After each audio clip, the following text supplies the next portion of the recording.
ਹੋਣਗੇ ਮਨੋਰਥ ਪੂਰੇ ਸਿਮਰਨ ਕਰ ਲੈ ਵਾਹਿਗੁਰੂ ਦਾ ਤੇਰੇ ਹੋਣਗੇ ਮਨੋਰਥ ਪੂਰੇ ਸਿਮਰਨ ਕਰ ਲੈ ਵਾਹਿਗੁਰੂ ਦਾ ਹੋਣਗੇ ਮਨੋਰਥ ਪੂਰੇ ਸਿਮਰਨ ਕਰ ਲੈ ਵਾਹਿਗੁਰੂ ਦਾ ਤੇਰੇ ਹੋਣਗੇ ਮਨੋਰਥ ਪੂਰੇ ਸਿਮਰਨ ਕਰ ਲੈ ਵਾਹਿਗੁਰੂ ਦਾ ਜੋ ਮੰਗੈ ਠਾਕੁਰ ਆਪਣੇ ਤੇ ਸੋਈ ਸੋਈ ਦੇਵੈ ਨਾਨਕ ਦਾਸ ਮੁਖ ਤੇ ਜੋ ਬੋਲੇ ਈਗਾ ਉਹਾਨ ਹੋਵੇ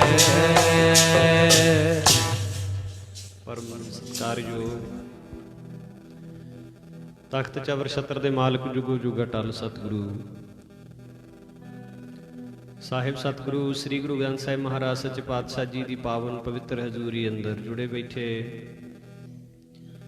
ਸਰਬੱਤ ਮਾਈ ਭਾਈ ਸਤਿਗੁਰੂ ਜੀ ਦੀ ਸਾਜੀ ਨਵਾਜੀ ਸਾਧ ਸੰਗਤ ਜੀ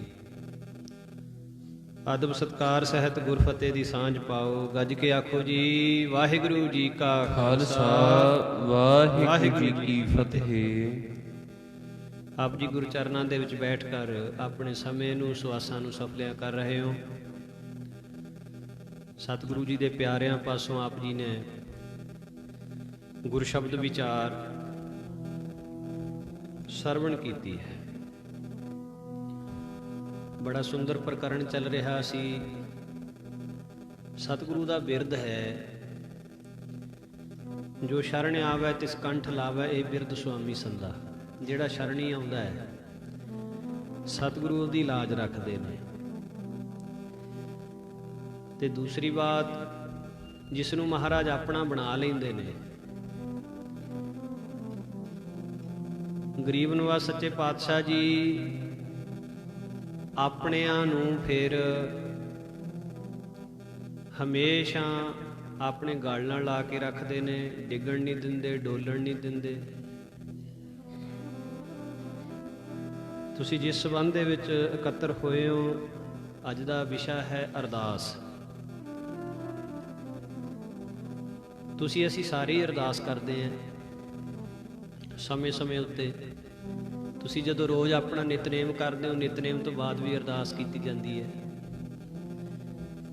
ਤੇ ਇੱਕ ਵਿਸ਼ੇਸ਼ ਕਰਕੇ ਅਰਦਾਸ ਹੁੰਦੀ ਹੈ ਜਦੋਂ ਕੋਈ ਕਾਰਜ ਹੁੰਦਾ ਹੈ ਜਦੋਂ ਕੋਈ ਕੰਮ ਹੁੰਦਾ ਹੈ ਤੇ ਫਿਰ ਆਪਾਂ ਤਰਲਾ ਕਰਦੇ ਮਹਾਰਾਜ ਦੇ ਅੱਗੇ ਸੱਚੇ ਪਾਤਸ਼ਾਹ ਜੀ ਆਹ ਕਾਰਜ ਹੈ ਤੇ ਤੁਸੀਂ ਸਹਾਈ ਹੋਵੋ ਤੁਹਾਡੀ ਕਿਰਪਾ ਦੇ ਨਾਲ ਤੁਹਾਡੀ ਬਖਸ਼ਿਸ਼ ਦੇ ਨਾਲ ਇਹ ਕਾਰਜ ਰਾਸ ਹੋਣਗੇ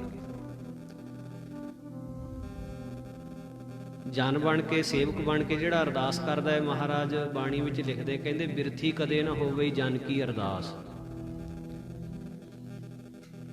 ਜਿਹੜੀ ਅਰਦਾਸ ਸਾਡੀ ਪੰਥਕ ਅਰਦਾਸ ਤੁਸੀਂ ਰੋਜ਼ਾਨਾ ਗੁਰਦੁਆਰੇ ਸਾਹਿਬਾਂ ਤੋਂ ਸੁਣਦੇ ਹੋ ਜਾਂ ਆਪ ਕਰਦੇ ਹੋ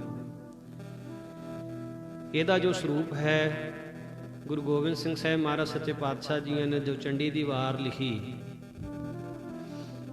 ਉਸ ਦੀ ਪਹਿਲੀ ਪੌੜੀ ਇੱਕ ਓੰਕਾਰ ਵਾਹਿਗੁਰੂ ਜੀ ਕੀ ਫਤਿਹ ਸ੍ਰੀ ਭਗਵਤੀ ਜੀ ਸਹਾਇ ਵਾਰ ਸ੍ਰੀ ਭਗਵਤੀ ਜੀ ਕੀ ਪਾਤਸ਼ਾਹੀ ਦਸਵੀਂ ਪ੍ਰਥਮ ਭਗਵਤੀ ਸਿਮਰ ਕੈ ਤੂੰ ਲੈ ਕੇ ਤੇਗ ਬਹਾਦਰ ਸਿਮਰੈ ਘਰ ਨੌਨੇ ਦਾ ਵੈ ਧਾਇ ਸਭ ਥਾਈ ਹੋਏ ਸਹਾਇ ਇਹ ਪਹਿਲੀ ਪੌੜੀ ਹੈ ਚੰਡੀ ਦੀ ਵਾਰ ਇਦੋਂ ਗਾਹਾਂ ਜਿਹੜੀ ਅਰਦਾਸ ਦਾ ਰੂਪ ਹੈ ਉਹ ਗੁਰਸਿੱਖਾਂ ਵੱਲੋਂ ਖਾਲਸੇ ਵੱਲੋਂ ਤਿਆਰ ਕੀਤਾ ਗਿਆ ਦਸਮ ਪਾਤਸ਼ਾਹ ਮਹਾਰਾਜ ਦਾ ਨਾਮ ਸ੍ਰੀ ਗੁਰੂ ਗ੍ਰੰਥ ਸਾਹਿਬ ਮਹਾਰਾਜ ਦਾ ਧਿਆਨ ਧਰਿਆ ਜਾਂਦਾ ਦਰਸ਼ਨ ਦਿਦਾਰਿਆਂ ਦਾ ਪੰਜ ਪਿਆਰਿਆਂ ਦਾ ਸਾਹਿਬਜ਼ਾਦਿਆਂ ਦਾ ਇਤਿਹਾਦਿਕ ਜੋ ਤੁਸੀਂ ਸੁਣਦੇ ਹੋ ਜਾਂ ਕਰਦੇ ਹੋ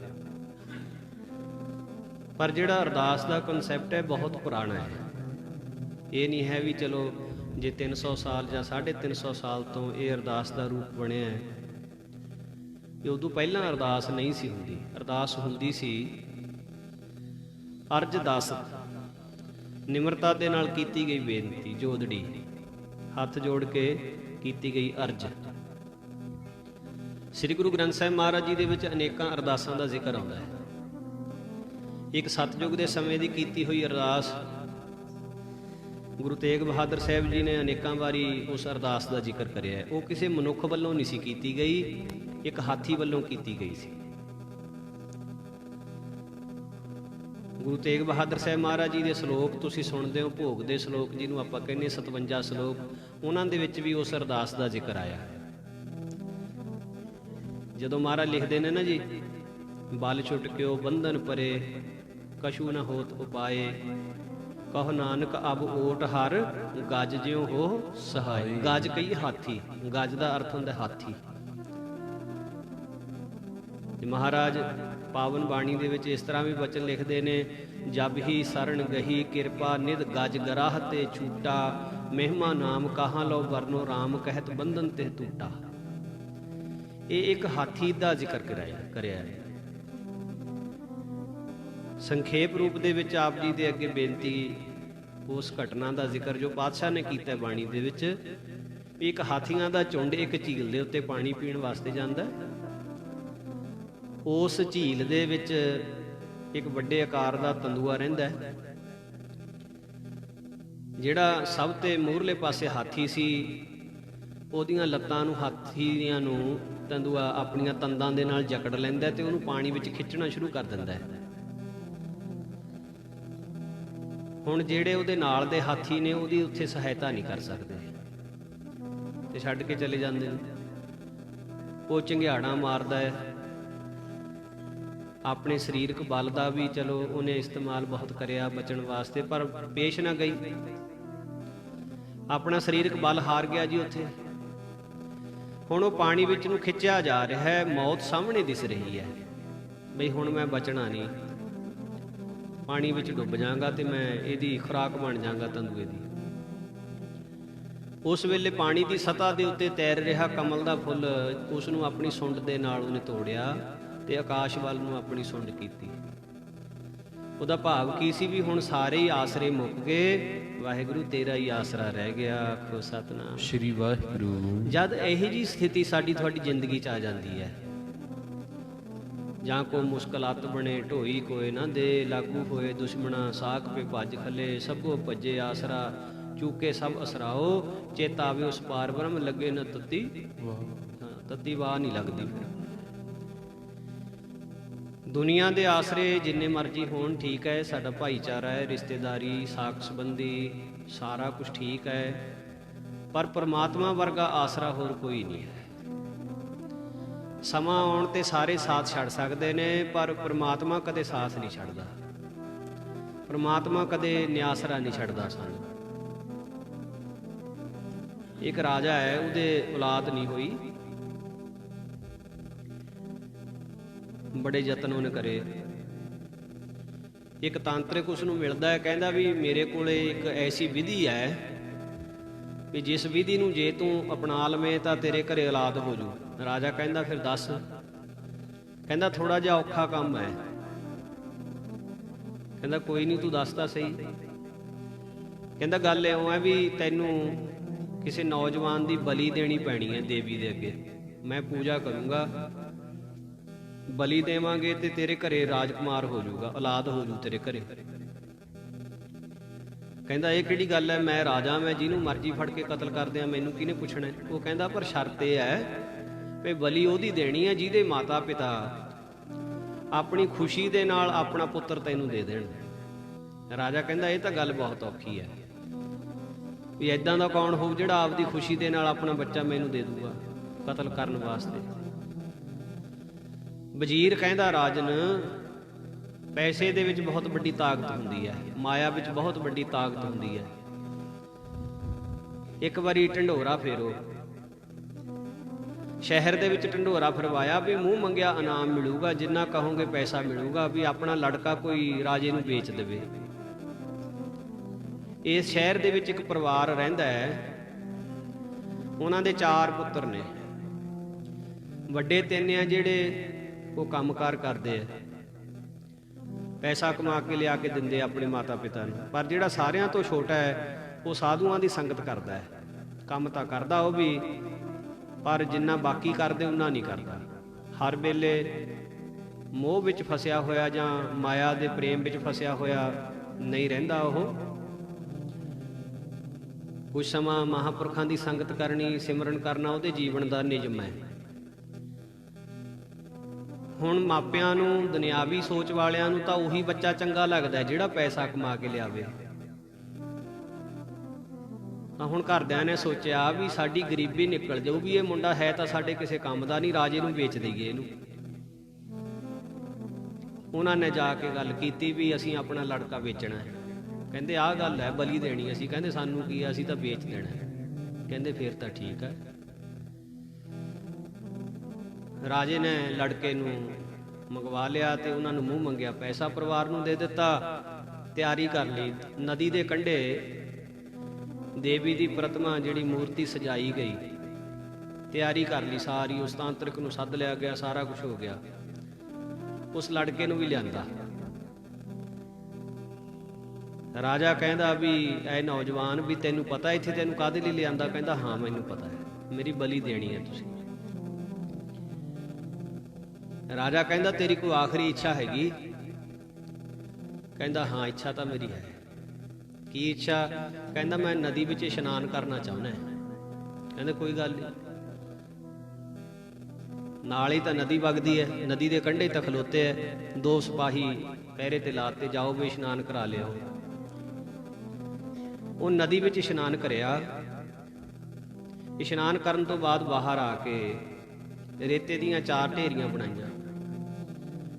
ਪਹਿਲੀ ਢੇਰੀ ਦੀ ਪਰਿਕਰਮਾ ਕੀਤੀ, ਮੱਥਾ ਟੇਕਿਆ, ਉਹ ਢੇਰੀ ਢਾਹ ਦਿੱਤੀ। ਦੂਜੀ ਢੇਰੀ ਦੀ ਵੀ ਪਰਿਕਰਮਾ ਕਰਕੇ ਮੱਥਾ ਟੇਕਿਆ, ਦੂਜੀ ਵੀ ਢਾਹਤੀ। ਤੀਜੀ ਢੇਰੀ ਨੂੰ ਵੀ ਮੱਥਾ ਟੇਕਿਆ, ਪਰਿਕਰਮਾ ਕੀਤੀ, ਉਹ ਵੀ ਢਾਹਤੀ। ਚੌਥੀ ਢੇਰੀ ਦੀ ਪਰਿਕਰਮਾ ਵੀ ਕੀਤੀ, ਮੱਥਾ ਵੀ ਟੇਕਿਆ, ਪਰ ਉਹਨੂੰ ਢਾਇਆ ਨਹੀਂ, ਮੁੜ ਕੇ ਆ ਗਿਆ। ਹੁਣ ਦੂਰ ਖੜਾ ਰਾਜਾ ਤੇ ਰਾਣੀ ਇਹ ਕੁਛ ਦੇਖ ਰਹੇ ਸੀ। ਰਾਜਾ ਕਹਿੰਦਾ ਐ ਲੜਕੇ, ਵੀ ਤੈਂ ਇਸ਼ਨਾਨ ਦੀ ਗੱਲ ਕਰੀ ਸੀ, ਇਸ਼ਨਾਨ ਕਰਿਆ ਠੀਕ ਹੈ, ਪਰ ਜਿਹੜਾ ਬਾਅਦ ਵਿੱਚ ਆ ਢੇਰੀਆਂ ਬਣਾਈਆਂ, ਮੱਥੇ ਟੇਕੇ, ਢਾਈਆਂ ਢੇਰੀਆਂ, ਇੱਕ ਨਹੀਂ ਢਾਈ, ਇਹ ਕੀ ਗੱਲ ਹੈ? ਨੌਜਵਾਨ ਕਹਿਣ ਲੱਗਾ ਰਾਜਨ, ਤੈਂ ਇਸ ਗੱਲ ਤੇ ਕੀ ਲੈਣਾ? ਤੂੰ ਆਪ ਦਾ ਕੰਮ ਕਰ ਲੈ, ਤੈਂ ਮੇਰੀ ਬਲੀ ਦੇਣੀ ਹੈ, ਮੈਂ ਤਿਆਰ ਹਾਂ, ਬਲੀ ਦੇ। ਉਹ ਕਹਿੰਦਾ ਵੀ ਜਦ ਤੱਕ ਤੂੰ ਮੈਨੂੰ ਇਸ ਸਵਾਲ ਦਾ ਜਵਾਬ ਨਹੀਂ ਦਿੰਦਾ, ਮੈਂ ਤੇਰੀ ਬਲੀ ਨਹੀਂ ਦੇਣੀ, ਕਿਉਂਕਿ ਇਸ ਸਵਾਲ ਦਾ ਜਵਾਬ ਸਿਰਫ ਤੂੰ ਦੇ ਸਕਦਾ, ਹੋਰ ਕਿਸੇ ਤੋਂ ਮੈਨੂੰ ਇਹਦਾ ਜਵਾਬ ਨਹੀਂ ਮਿਲਣਾ। ਮੈਨੂੰ ਪਹਿਲਾਂ ਇਹ ਗੱਲ ਸਪਸ਼ਟ ਕਰ ਵੀ ਇਹ ਕੀ ਕੀਤਾ ਤੈਂ? ਕਹਿੰਦਾ ਰਾਜਨ ਗੱਲ ਕੋਈ ਬਹੁਤੀ ਔਖੀ ਨਹੀਂ ਹੈ, ਡੂੰਘੀ ਨਹੀਂ ਹੈ, ਗੱਲ ਬਹੁਤ ਸੌਖੀ ਜਿਹੀ ਹੈ, ਬਸ ਤੇਰੇ ਸਮਝਣ ਵਿੱਚ ਨਹੀਂ ਆਈ। ਕਹਿੰਦਾ ਜੀਵ ਜਦੋਂ ਸੰਸਾਰ ਤੇ ਆਉਂਦਾ ਹੈ, ਜੀਵਨ ਦੇ ਵਿੱਚ ਬੜੇ ਤਰ੍ਹਾਂ ਦੇ ਉਤਰਾਅ ਚੜ੍ਹਾਅ ਆਉਂਦੇ ਨੇ, ਦੁੱਖ ਵੀ ਆਉਂਦੇ ਨੇ, ਸੁੱਖ ਵੀ ਆਉਂਦੇ ਨੇ, ਖੁਸ਼ੀਆਂ ਵੀ ਆਉਂਦੀਆਂ, ਗਮੀਆਂ ਵੀ ਆਉਂਦੀਆਂ। ਪਰ ਜਦੋਂ ਵਿਪਤਾ ਦਾ ਸਮਾਂ ਆਵੇ, ਕਸ਼ਟ ਦਾ ਸਮਾਂ ਆਵੇ, ਦੁੱਖ ਦਾ ਸਮਾਂ ਆਵੇ, ਤਾਂ ਸਭ ਤੋਂ ਪਹਿਲਾਂ ਇਹਦੇ ਪਰਿਵਾਰ ਦੇ ਜੀ, ਭੈਣ ਭਾਈ, ਮਾਤਾ ਪਿਤਾ, ਰਿਸ਼ਤੇਦਾਰ, ਸਾਕ ਸੰਬੰਧੀ, ਉਹ ਸਹਾਇਤਾ ਕਰਦੇ ਆ, ਇਹਦੀ ਨਾਲ ਖੜਦੇ ਆ ਕੇ। ਹੁਣ ਇਸ ਵੇਲੇ ਮੇਰੇ ਤੇ ਵੱਡੀ ਵਿਪਤਾ ਦਾ ਸਮਾਂ ਹੈ, ਬਈ ਮੈਨੂੰ ਕਤਲ ਕੀਤਾ ਜਾ ਰਿਹਾ, ਜਿਹਨੂੰ ਤੁਸੀਂ ਬਲੀ ਦੇਣੀ ਕਹਿੰਦੇ ਹੋ। ਪਰ ਇਸ ਵੇਲੇ ਪਹਿਲੀ ਢੇਰੀ ਜਿਹੜੀ ਮੈਂ ਬਣਾਈ ਸੀ, ਉਹ ਆਪਣੇ ਮਾਤਾ ਪਿਤਾ, ਭੈਣਾਂ ਭਾਈਆਂ ਤੇ ਰਿਸ਼ਤੇਦਾਰਾਂ ਦੇ ਨਾਂ ਦੀ ਬਣਾਈ ਸੀ। ਉਸ ਢੇਰੀ ਨੂੰ ਮੈਂ ਢਾਹ ਦਿੱਤਾ। ਉਸ ਢੇਰੀ ਦਾ ਮੈਂ ਕੋਈ ਆਸਰਾ ਨਹੀਂ ਰੱਖਿਆ, ਆਸ ਨਹੀਂ ਰੱਖੀ। ਪਤਾ ਕਿਉਂ? ਉਹ ਇਸ ਕਰਕੇ ਵੀ ਮੇਰੇ ਘਰਦਿਆਂ ਨੇ ਤਾਂ ਮੈਨੂੰ ਖੁਦ ਤੇਰੇ ਕੋਲੇ ਵੇਚਿਆ, ਉਹ ਮੈਨੂੰ ਕੀ ਬਚਾਉਣਗੇ? ਉਹਨਾਂ ਨੂੰ ਤਾਂ ਪੈਸਾ ਚਾਹੀਦਾ ਸੀ, ਪੈਸਾ ਮਿਲ ਗਿਆ, ਉਹ ਤਾਂ ਤੈਨੂੰ ਕਹਿ ਵੀ ਨਹੀਂ ਸਕਦੇ ਆ ਕੇ। ਉਹ ਢੇਰੀ ਨਹੀਂ ਮੈਂ ਰੱਖੀ, ਉਹ ਮੈਂ ਢਾਹ ਦਿੱਤੀ। ਹੁਣ ਦੂਜੀ ਢੇਰੀ ਜਿਹੜੀ ਬਣਾਈ ਹੈ, ਉਹ ਰਾਜਨ ਹੌਸਲਾ ਕਰਕੇ, ਜਿਗਰਾ ਕਰਕੇ ਸੁਣੀ, ਉਹ ਮੈਂ ਬਣਾਈ ਸੀ ਤੇਰੇ ਨਾਂ ਦੀ। ਜੇ ਘਰ ਦੇ ਮਾਤਾ ਪਿਤਾ, ਭੈਣ ਭਾਈ, ਰਿਸ਼ਤੇਦਾਰ, ਸਾਕ ਸੰਬੰਧੀ ਸਹਾਇਤਾ ਨਾ ਕਰਨ, ਤਾਂ ਵਿਪਤਾ ਦੇ ਵੇਲੇ ਦੇਸ਼ ਦਾ ਕਾਨੂੰਨ ਬੰਦੇ ਦੀ ਸਹਾਇਤਾ ਕਰਦਾ ਹੈ। ਪਰ ਰਾਜਨਾ ਕਾਨੂੰਨ ਤਾਂ ਤੇਰੇ ਹੱਥ ਹੈ, ਤੇ ਤੂੰ ਖੁਦ ਮੇਰੀ ਜਾਨ ਲੈਣ ਤੇ ਤੁਲਿਆ ਹੋਇਆ, ਤੂੰ ਮੈਨੂੰ ਬਚਾ ਨਹੀਂ ਸਕਦਾ। ਤੇਰੇ ਹੱਥ ਵੱਸ ਵੀ ਗੱਲ ਨਹੀਂ ਰਹੀ ਹੁਣ, ਇਹ ਤੇਰੇ ਹੱਥ ਵੀ ਗੱਲ ਨਹੀਂ ਹੈ, ਇਹ ਤੂੰ ਵੀ ਮੇਰੀ ਰੱਖਿਆ ਨਹੀਂ ਕਰ ਸਕਦਾ। ਇਸ ਕਰਕੇ ਰਾਜਨਾ, ਮੈਨੂੰ ਤੇਰੀ ਵੀ ਕੋਈ ਆਸ ਨਹੀਂ, ਮੈਂ ਤੇਰੀ ਵੀ ਢੇਰੀ ਢਾਹ ਦਿੱਤੀ। ਤੀਜੇ ਨੰਬਰ ਦੀ ਢੇਰੀ ਉਹ ਮੈਂ ਬਣਾਈ ਸੀ ਦੇਵੀ ਦੇਵਤਿਆਂ ਦੇ ਨਾਂ ਦੀ। ਪਰਿਵਾਰ ਨਾ ਸਹਾਇਤਾ ਕਰੇ, ਦੇਸ਼ ਦਾ ਕਾਨੂੰਨ ਨਾ ਸਹਾਇਤਾ ਕਰੇ, ਗੈਬੀ ਸ਼ਕਤੀਆਂ ਦਾ ਆਸਰਾ ਹੁੰਦਾ ਬੰਦੇ ਨੂੰ। ਤੇ ਸਾਡੇ ਦੇਸ਼ ਦੇ ਵਿੱਚ ਕਹਿੰਦਾ ਦੇਵੀ ਦੀ ਪੂਜਾ ਹੁੰਦੀ ਹੈ, ਤੇ ਮੈਂ ਦੇਵੀ ਦੇ ਨਾਂ ਦੀ ਢੇਰੀ ਬਣਾਈ ਸੀ, ਪਰ ਰਾਜਨਾ ਦੇਵੀ ਨੇ ਤਾਂ ਖੁਦ ਮੇਰੀ ਬਲੀ ਲੈ ਕੇ ਤੈਨੂੰ ਪੁੱਤ ਦੇਣਾ, ਉਹਨੇ ਮੈਨੂੰ ਕੀ ਬਚਾਉਣਾ, ਇਸ ਕਰਕੇ ਮੈਂ ਉਹਦੀ ਵੀ ਢੇਰੀ ਨਹੀਂ ਰੱਖੀ, ਮੈਂ ਉਹ ਵੀ ਢਾ ਦਿੱਤੀ। ਤੇ ਚੌਥੀ ਢੇਰੀ ਮੈਂ ਬਣਾਈ ਅਕਾਲ ਪੁਰਖ ਪਰਮਾਤਮਾ ਦੇ ਨਾਂ ਦੀ, ਉਹ ਨਹੀਂ ਮੈਂ ਢਾਈ, ਕਿਉਂਕਿ ਦੁਨੀਆ ਦੇ ਆਸਰੇ ਮੁੱਕ ਸਕਦੇ ਐ, ਦੁਨੀਆ ਦੇ ਆਸਰੇ ਨਿਆਸਰਾ ਛੱਡ ਸਕਦੇ ਐ, ਪਰ ਪਰਮਾਤਮਾ ਕਦੇ ਨਿਆਸਰਾ ਨਹੀਂ ਛੱਡਦਾ। ਹੁਣ ਮੈਂ ਗੱਲ ਰੱਖ ਦਿੱਤੀ ਵਾਹਿਗੁਰੂ ਦੇ ਅੱਗੇ, ਪਰਮਾਤਮਾ ਦੇ ਅੱਗੇ, ਭਗਵਾਨ ਦੇ ਅੱਗੇ। ਉਹ ਚਾਹੇ ਮੈਨੂੰ ਬਚਾਵੇ ਤਾਂ ਚਾਹੇ ਮੈਨੂੰ ਮਾਰੇ, ਉਹਦੇ ਹੱਥ ਹੈ। ਤੇ ਰਾਜਨ ਇੱਕ ਗੱਲ ਹੋਰ ਸੁਣ ਲੈ,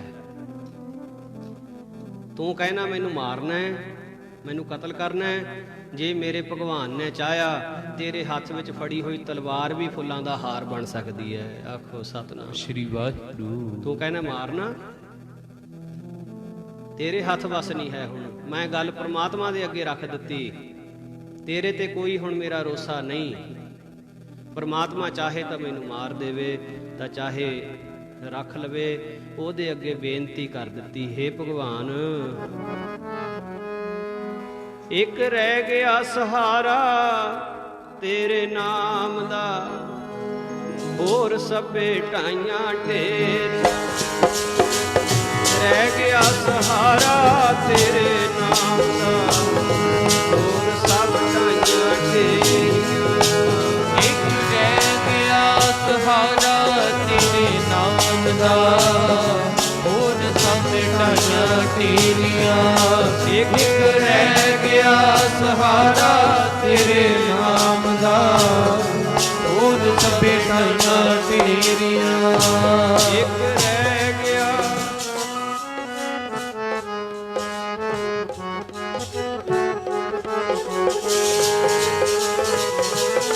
ਗਿਆ ਸਹਾਰਾ ਤੇਰੇ ਨਾਮ ਦਾ, ਹੋਰ ਸਭੇ ਢਾਈਆਂ ਢੇਰੀਆਂ। ਹੋਰ ਸਭੇ ਦੀ ਢਾਈਆਂ ਢੇਰੀਆਂ, ਹੋਰ ਸਭੇ ਦੀ ਢਾਈਆਂ ਢੇਰੀਆਂ। ਹੋਰ ਸਭੇ ਦੀ ਢਾਈਆਂ ਢੇਰੀਆਂ,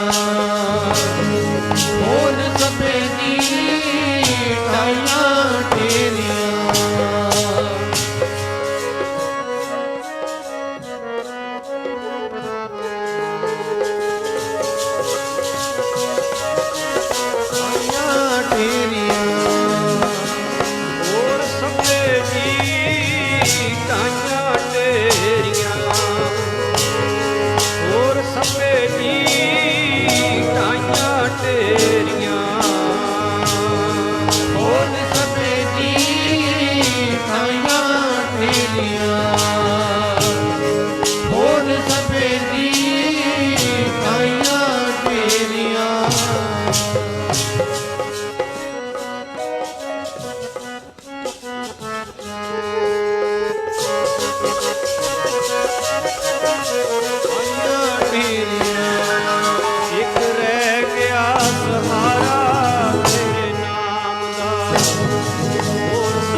ਇੱਕ ਰਹਿ ਗਿਆ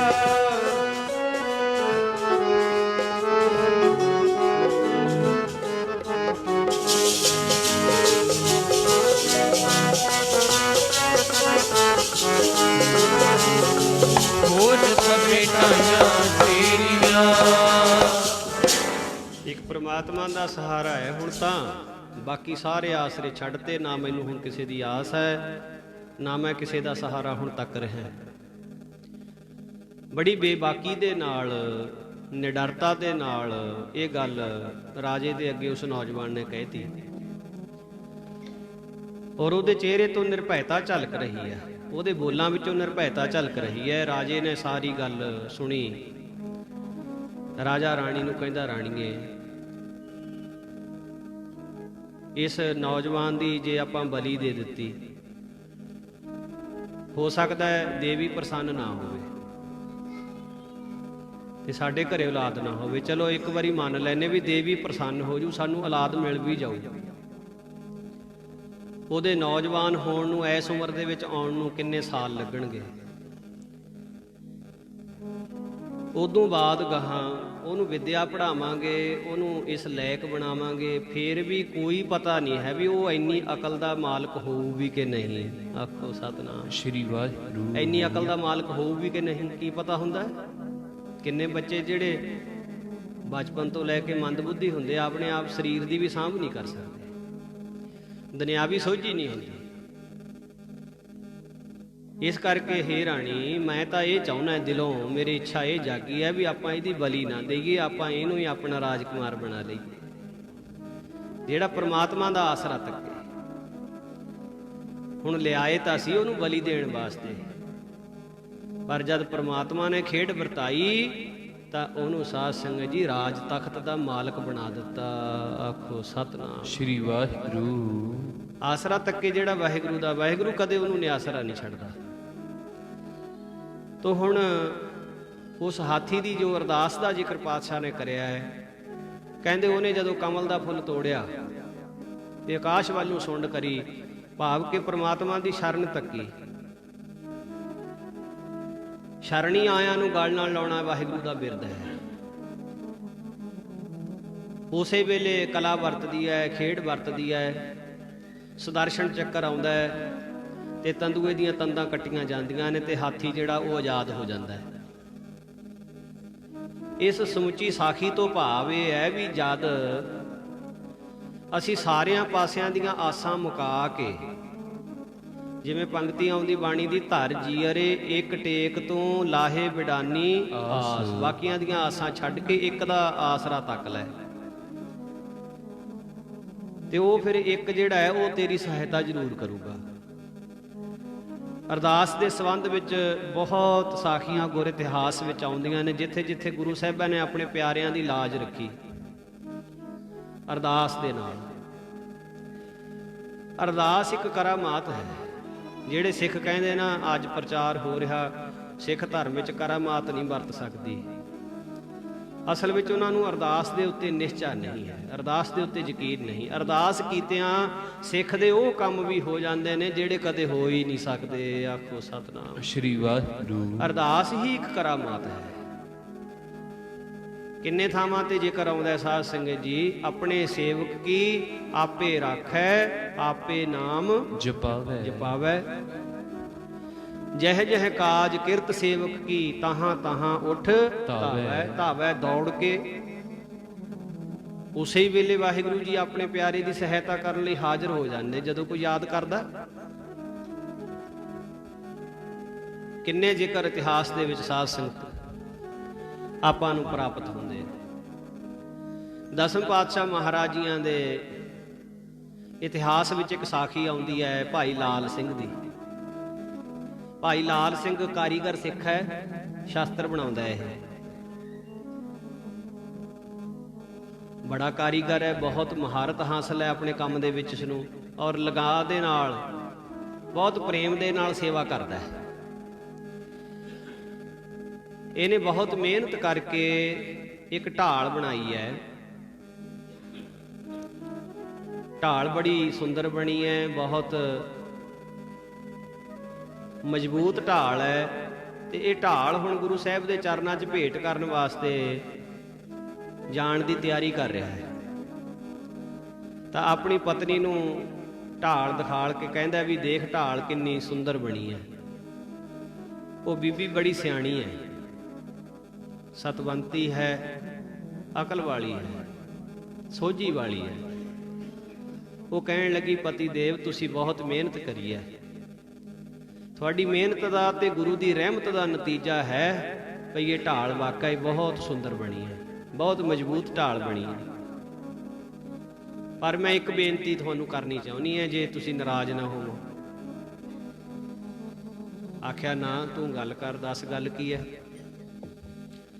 ਆਖਿਆ ਬੇਨਤੀ ਮੇਰੀ ਇਹ ਹੈ ਵੀ ਕੱਲੀ ਆਪਣੀ ਮਿਹਨਤ ਨਾ ਚੇਤੇ ਰੱਖਿਓ, ਗੁਰੂ ਦੀ ਰਹਿਮਤ ਵੀ ਚੇਤੇ ਰੱਖਿਓ।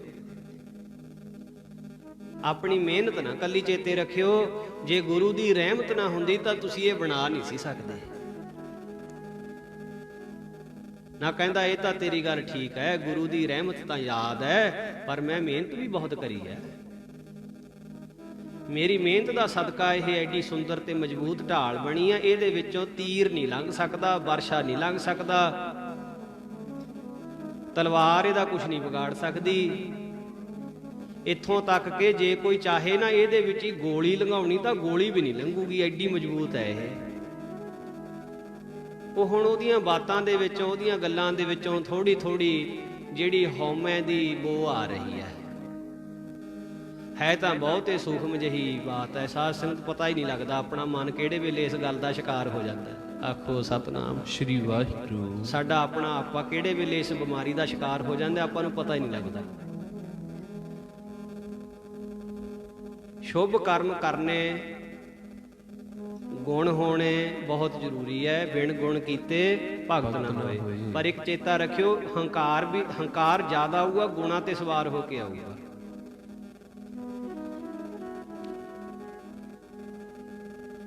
ਗੁਣਾਂ ਤੇ ਸਵਾਰ ਹੋ ਕੇ ਹੰਕਾਰ ਆਉਂਦਾ ਹੈ। ਔਗਣਿਆਰੇ ਬੰਦੇ ਨੂੰ ਆਪਣੇ ਔਗਣ ਦਾ ਕਦੇ ਹੰਕਾਰ ਨਹੀਂ ਹੁੰਦਾ। ਚੋਰ ਬੰਦਾ ਜਿਹੜਾ ਚੋਰੀ ਕਰ ਰਿਹਾ, ਉਹਨੂੰ ਚੋਰੀ ਕੀਤੀ ਦਾ ਕਦੇ ਮਾਣ ਨਹੀਂ ਹੁੰਦਾ। ਹਾਂ, ਜਿਹੜਾ ਸਾਧ ਸੰਗਤ ਜੀ 2 ਘੰਟੇ ਬੈਠ ਕੇ ਵਾਹਿਗੁਰੂ ਵਾਹਿਗੁਰੂ ਕਰ ਰਿਹਾ, ਹੋ ਸਕਦਾ ਉਹਨੂੰ ਆਪਣੇ ਵਾਹਿਗੁਰੂ ਵਾਹਿਗੁਰੂ ਕੀਤੇ ਦਾ ਮਾਣ ਹੋ ਜਾਵੇ। ਆਖੋ ਸਤਨਾਮ ਸ੍ਰੀ ਵਾਹਿਗੁਰੂ। ਜਿਹੜਾ ਲੰਗਰ ਦੇ ਵਿੱਚ ਸੇਵਾ ਕਰ ਰਿਹਾ, ਭਾਂਡੇ ਮਾਂਜ ਰਿਹਾ, ਲੰਗਰ ਵਰਤਾ ਰਿਹਾ, ਉਹਨੂੰ ਆਪਣੀ ਸੇਵਾ ਕੀਤੀ ਦਾ ਹੋ ਸਕਦਾ ਮਾਣ ਹੋ ਜਾਵੇ। ਬਸ ਇਸ ਚੀਜ਼ ਤੋਂ ਬਚ ਕੇ ਰਹਿਣਾ, ਕਿਉਂਕਿ ਮਹਾਰਾਜ ਬਾਣੀ 'ਚ ਪ੍ਰਤੱਖ ਕਹੇ ਗਏ, ਕਹਿੰਦੇ ਮਾਣ ਮੁਨੀ ਮੁਨਵਰ ਗਲੇ, ਮਾਣ ਸਭੈ ਕੋ ਖਾਏ। ਮਾਣ ਤਾਂ ਜਿਵੇਂ ਲੱਕੜ ਨੂੰ ਘੁਣ ਲੱਗ ਜਾਂਦਾ ਹੈ ਨਾ, ਅੰਦਰੋਂ ਅੰਦਰ ਹੀ ਲੱਕੜ ਖੋਖਲੀ ਹੋ ਜਾਂਦੀ ਹੈ। ਹੰਕਾਰ ਇਹੋ ਜੀ ਚੀਜ਼ ਹੈ। ਭਾਵੇ ਬੰਦਿਆ ਤੇਰਾ ਮਾਣ ਨਾ ਗੁਰਾਂ, ਭਾਵੇ ਬੰਦਿਆ ਤੇਰਾ ਮਾਣ ਨਾ ਗੁਰਾਂ, ਭਾਵੇ ਬੰਦਿਆ ਤੇਰਾ ਮਾਣ ਨਾ ਗੁਰਾਂ ਨੂੰ, ਭਾਵੇ ਬੰਦਿਆ ਤੇਰਾ ਮਾਣ ਨਾ ਗੁਰਾਂ ਨੂੰ, ਭਾਵੇ ਬੰਦਿਆ ਤੇਰਾ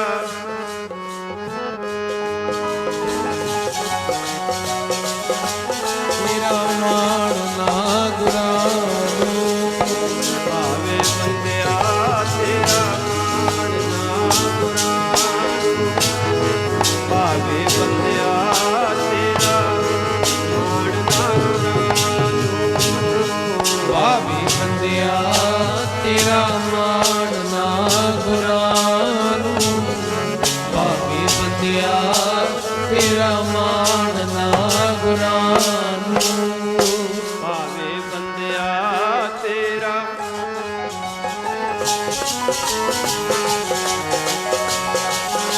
ਤੇਰਾ ਮਾਣ ਨਾ ਗੁਰਾਂ ਨੂੰ। ਮਾਣ ਅਹੰਕਾਰ ਇਹ ਪ੍ਰਵਾਨ ਨਹੀਂ ਹੈ। ਗੁਣ ਹੋਣੇ ਚਾਹੀਦੇ ਹੈ, ਪਰ ਨਾਲ ਦੀ ਨਾਲ ਨਿਮਰਤਾ ਬਹੁਤ ਜ਼ਰੂਰੀ ਹੈ। ਤੇ ਜੇ ਮਾਣ ਆ ਜੇ ਤੇ ਸਾਧ ਸੰਗਤ ਜੀ ਉਹਨਾਂ ਗੁਣਾਂ ਦੀ ਕਦਰ ਨਹੀਂ ਪੈਂਦੀ, ਉਹ ਗੁਣ ਵੀ ਖਰਾਬ ਹੋ ਜਾਂਦੇ। ਮਾੜਾ ਜਿਹਾ ਜਿਵੇਂ ਕਹਿ ਲਓ ਵਿਗੜਿਆ ਚਾਟਾ ਦੁੱਧ ਦਾ ਕਾਂਜੀ ਦੀ ਚਪੇਟ, ਚਾਟੀ ਦੁੱਧ ਦੀ ਭਰੀ। ਆਪਾਂ ਪੇਂਡੂ ਲੋਕ ਆ, ਆਪਾਂ ਨੂੰ ਤਾਂ ਇਹ ਸੌਖੇ ਜਿਹੇ ਲਫ਼ਜ਼ ਪਤਾ ਹੀ ਹੈ। ਹੁਣ ਜਿਹੜੀ ਗਾਹਾਂ ਪੀੜ੍ਹੀ ਹੈ, ਨੈਕਸਟ ਜਨਰੇਸ਼ਨ ਜਿਹੜੀ ਆ ਰਹੀ ਹੈ, ਇਹ ਠੀਕ ਹੈ, ਪਿੰਡਾਂ ਦੇ ਵਿੱਚੋਂ ਇਹ ਚੀਜ਼ਾਂ ਹੁਣ ਅਲੋਪ ਹੁੰਦੀਆਂ ਜਾ ਰਹੀਆਂ। ਚਾਟੀਆਂ, ਦਧੂਨੇ, ਇਹਨਾਂ ਲਫ਼ਜ਼ਾਂ ਦਾ ਅਰਥ ਵੀ ਨਹੀਂ ਪਤਾ ਹੋਣਾ ਆਉਣ ਵਾਲੀ ਜਨਰੇਸ਼ਨ ਨੂੰ, ਆਉਣ ਵਾਲੇ ਸਮੇਂ ਦੇ ਵਿੱਚ। ਪਰ ਹਜੇ ਤਾਂ ਚਲੋ ਕਿਰਪਾ ਹੈ, ਆਪਣੀ ਪੀੜ੍ਹੀ ਤਾਂ ਸਾਰੇ ਆਪਾਂ ਜਾਣਦੇ ਹੀ ਹਾਂ। ਭਾਈ ਗੁਰਦਾਸ ਜੀ ਕਹਿੰਦੇ ਚਾਟੀ ਦੁੱਧ ਦੀ ਭਰੀ ਵੀ ਹੋਵੇ, ਜੇ ਮਾੜੀ ਜਿਹੀ ਛਿੱਟ ਵੀ ਉਹਦੇ ਵਿੱਚ ਖਟਿਆਈ ਦੀ ਪੈ ਜੇ ਨਾ, ਮਾੜੀ ਜਿਹੀ ਛਿੱਟ ਖਟਿਆਈ ਦੀ ਪੈ ਜੇ ਤਾਂ ਉਹ ਸਾਰੀ ਦੀ ਸਾਰੀ ਚਾਟੀ ਦੁੱਧ ਦੀ ਖਰਾਬ ਹੋ ਜਾਂਦੀ ਹੈ। ਆਖੋ ਸਤਨਾਮ ਸ੍ਰੀ ਵਾਹਿਗੁਰੂ। ਹੰਕਾਰ ਇਹੋ ਜੀ ਚੀਜ਼ ਹੈ, ਕਿੰਨੇ ਗੁਣਾਂ ਨਾਲ ਨੱਕੋ ਨੱਕ ਭਰੇ ਹੋਈਏ, ਮਾੜਾ ਜਿਹਾ ਹੰਕਾਰ ਆਇਆ ਤੇ ਸਾਰੇ ਗੁਣ ਖਰਾਬ ਹੋ ਜਾਂਦੇ ਨੇ। ਆਖੋ ਸਤਨਾਮ ਸ੍ਰੀ ਵਾਹਿਗੁਰੂ। ਮਾਣ ਨਹੀਂ ਚੰਗਾ ਲੱਗਦਾ। ਮਹਾਰਾਜ ਨੂੰ ਹਰ ਜਿਉ ਹੰਕਾਰ ਨਾ ਭਾਵਈ ਵੇਦ ਪੂਪ ਸੁਣਾਵੈ। ਇੱਕ ਤਾਂ ਗੱਲ ਹੁੰਦੀ ਹੈ ਹੌਲੀ ਦੇਣੀ ਕਹਿਣੀ ਹੈ, ਇੱਕ ਥੋੜੀ ਜਿਹੀ ਉੱਚੀ ਕਹਿਣੀ, ਇੱਕ ਕੂਕਾਂ ਮਾਰ ਕੇ। ਮਹਾਰਾਜ ਕਹਿੰਦੇ ਪੁਰਾਤਨ ਗ੍ਰੰਥ ਜਿੰਨੇ ਵੀ ਹੈ ਉਹ ਕੂਕਾਂ ਮਾਰ ਮਾਰ ਕੇ ਗੱਲ ਕਹਿੰਦੇ ਐ। ਕਿਹੜੀ ਗੱਲ? ਹਰ ਜਿਉ ਹੰਕਾਰ ਨਾ ਭਾਵਈ, ਵੀ ਵਾਹਿਗੁਰੂ ਨੂੰ ਹੰਕਾਰ ਨਹੀਂ ਚੰਗਾ ਲੱਗਦਾ, ਵਾਹਿਗੁਰੂ ਨੂੰ ਮਾਣ ਨਹੀਂ ਪਾਉਂਦਾ। ਵੱਡੇ ਵੱਡੇ ਜੀ ਖਾ ਲੈ ਮਾਣ ਨੇ, ਵੱਡੇ ਵੱਡੇ ਜੀ ਖਾ ਲੈ ਮਾਣ ਨੇ, ਵੱਡੇ ਵੱਡੇ ਜੀ ਖਾ ਲੈ ਮਾਣ ਨੇ, ਵੱਡੇ ਵੱਡੇ ਜੀ ਖਾ ਲੈ ਮਾਣ ਨੇ, ਵੱਡੇ ਜੀ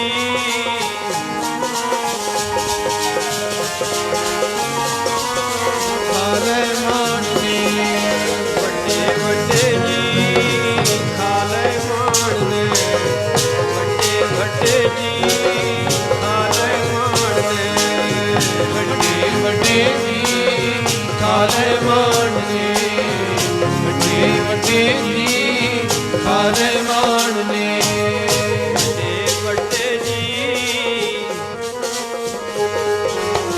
ਵੱਡੇ ਵੱਡੇ ਜੀ ਖਾ ਲੈ ਮਾਣ ਨੇ, ਮਾਣ ਨਾ ਕਰੀ ਓਏ ਮਨਾ ਮੇਰਿਆ ਜੀ ਖਾ ਲੈ ਮਾਣ ਨੇ, ਵੱਡੇ ਵੱਡੇ ਜੀ ਖਾ ਲੈ ਮਾਣ ਨੇ, ਕਿਤੇ ਮਾਣ ਨਾ ਕਰੀ ਓਏ ਮਨਾ ਮੇਰਿਆ ਜੀ ਖਾ ਲੈ ਮਾਣ ਨੇ, ਵੱਡੇ ਵੱਡੇ ਜੀ ਖਾ ਲੈ ਮਾਣ ਨੇ, ਮਾਣ ਨਾ ਕਰੀ ਮਨਾ ਮੇਰਿਆ ਜੀ ਖਾ ਲੈ ਮਾਣ ਨੇ, ਵੱਡੇ ਵੱਡੇ ਜੀ ਖਾ ਲੈ ਮਾਣ ਨੇ, ਮਾਣ ਨਾ ਕਰੀ ਮਨਾ ਮੇਰਿਆ ਜੀ ਖਾ ਲੈ ਮਾਣ ਨੇ, ਵੱਡੇ ਵੱਡੇ ਜੀ ਖਾ ਲੈ ਮਾਣ ਨੇ, ਕਿਤੇ ਮਾਣ ਨਾ ਕਰੀ ਓਏ ਮਨਾ ਮੇਰਿਆ ਜੀ ਖਾ ਲੈ ਮਾਣ ਨੇ, ਵੱਡੇ ਵੱਡੇ ਜੀ ਖਾ ਲੈ ਮਾਣ ਨੇ, ਕਿਤੇ ਮਾਣ ਨਾ ਕਰੀ ਮਨਾ ਮੇਰਿਆ ਜੀ ਖਾ ਲੈ ਮਾਣ ਨੇ, ਵੱਡੇ ਵੱਡੇ ਜੀ ਖਾ ਲੈ ਮਾਣ ਨੇ, ਮਾਣ ਮੁਨੀ ਮੁਨ ਵਰਗਲੇ ਮਾਣ ਸਭੈ ਕੋ ਖਾਏ। ਰੂਹਾਨੀਅਤ ਦੇ ਮਾਰਗ ਦੇ ਵਿੱਚ ਬੜਾ ਨੁਕਸਾਨਦਾਇਕ ਹੈ ਮਾਣ। ਆਪਸ ਕੋ ਜੋ ਜਾਣੈ ਨੀਚਾ ਸੋਊ ਗਣੀਐ ਸਭ ਤੇ ਉੱਚਾ। ਇੱਥੇ ਜਿਹੜਾ ਆਪਣੇ ਆਪ ਨੂੰ ਨੀਵਾਂ ਗਿਣੂਗਾ ਮਹਾਰਾਜ ਉਹਨੂੰ ਉਨਾ ਉੱਚਾ ਚੱਕ ਦਿੰਦੇ ਆ। ਤੇ ਨਾਲ ਇਹ ਵੀ ਗੱਲ ਉੱਥੇ ਹੀ ਕਹਿ ਦਿੱਤੀ, ਆਪਸ ਕੋ ਜੋ ਭਲਾ ਕਹਾਵੇ ਤਿਸੈ ਭਲਾਈ ਨਿਕਟ ਨਾ ਆਵੇ। ਜੇ ਕੋਈ ਆਪਣੇ ਆਪ ਨੂੰ ਬਹੁਤ ਚੰਗਾ ਚੰਗਾ ਖਵਾਈ ਜਾਵੇ ਤਾਂ ਮਹਾਰਾਜ ਕਹਿੰਦੇ ਆਪਣੇ ਆਪ ਨੂੰ ਭਲਾ ਕਹਾਉਣ ਵਾਲੇ ਦੇ ਤਾਂ ਭਲਾਈ ਨੇੜੇ ਤੇੜੇ ਵੀ ਨਹੀਂ ਰਹਿੰਦੀ ਹੈ। ਤੋ ਇਸ ਕਰਕੇ ਸਿੱਖ ਨੂੰ ਇੱਕ ਜੀਵਨ ਦਿੱਤਾ ਮਹਾਰਾਜ ਨੇ ਵੀ ਤੂੰ ਨੇਕ ਕੰਮ ਕਰਕੇ, ਸ਼ੁਭ ਕੰਮ ਕਰਕੇ, ਨਿਤਨੇਮ ਕਰਕੇ, ਸੇਵਾ ਸਿਮਰਨ ਕਰਕੇ ਆਪਣੇ ਗੁਰੂ ਅੱਗੇ ਹੱਥ ਜੋੜ ਕੇ ਕਹਿ ਦਿਆ ਕਰ, ਮੇਰਾ ਮੁਝ ਮੈਂ ਕਿਛ ਨਹੀਂ, ਜੋ ਕਿਛ ਹੈ ਸੋ ਤੇਰਾ। ਮਾਲਕਾ ਤੇਰਾ ਹੀ ਹੈ ਸਭ ਕੁਛ, ਤੈਂ ਕਰਾ ਲਿਆ, ਸਾਥੋਂ ਕਿੱਥੇ ਹੋ ਸਕਦਾ ਸੀ, ਅਸੀਂ ਨਹੀਂ ਸੀ ਕਰ ਸਕਦੇ। ਪਰ ਹੁਣ ਕਈ ਵਾਰੀ ਗੁਰੂ ਸਾਹਿਬ ਇਹੋ ਜਿਹੇ ਕੌਤਕ ਵਰਤਾ ਦਿੰਦੇ ਨੇ ਵੀ ਕੋਈ ਆਉਣ ਵਾਲੇ ਸਮੇਂ ਦੇ ਲੋਕਾਂ ਵਾਸਤੇ ਸੇਧ ਦੇਣੀ ਹੁੰਦੀ ਆ, ਆਉਣ ਵਾਲੇ ਸਮੇਂ ਵਾਸਤੇ ਕੋਈ ਸਿੱਖਿਆ ਸਮਝਾਉਣੀ ਹੁੰਦੀ ਆ ਵੀ ਜੇ ਐਦਾਂ ਕਰੋਗੇ ਤਾਂ ਐ ਹੋ ਜੂਗੀ। ਫਿਰ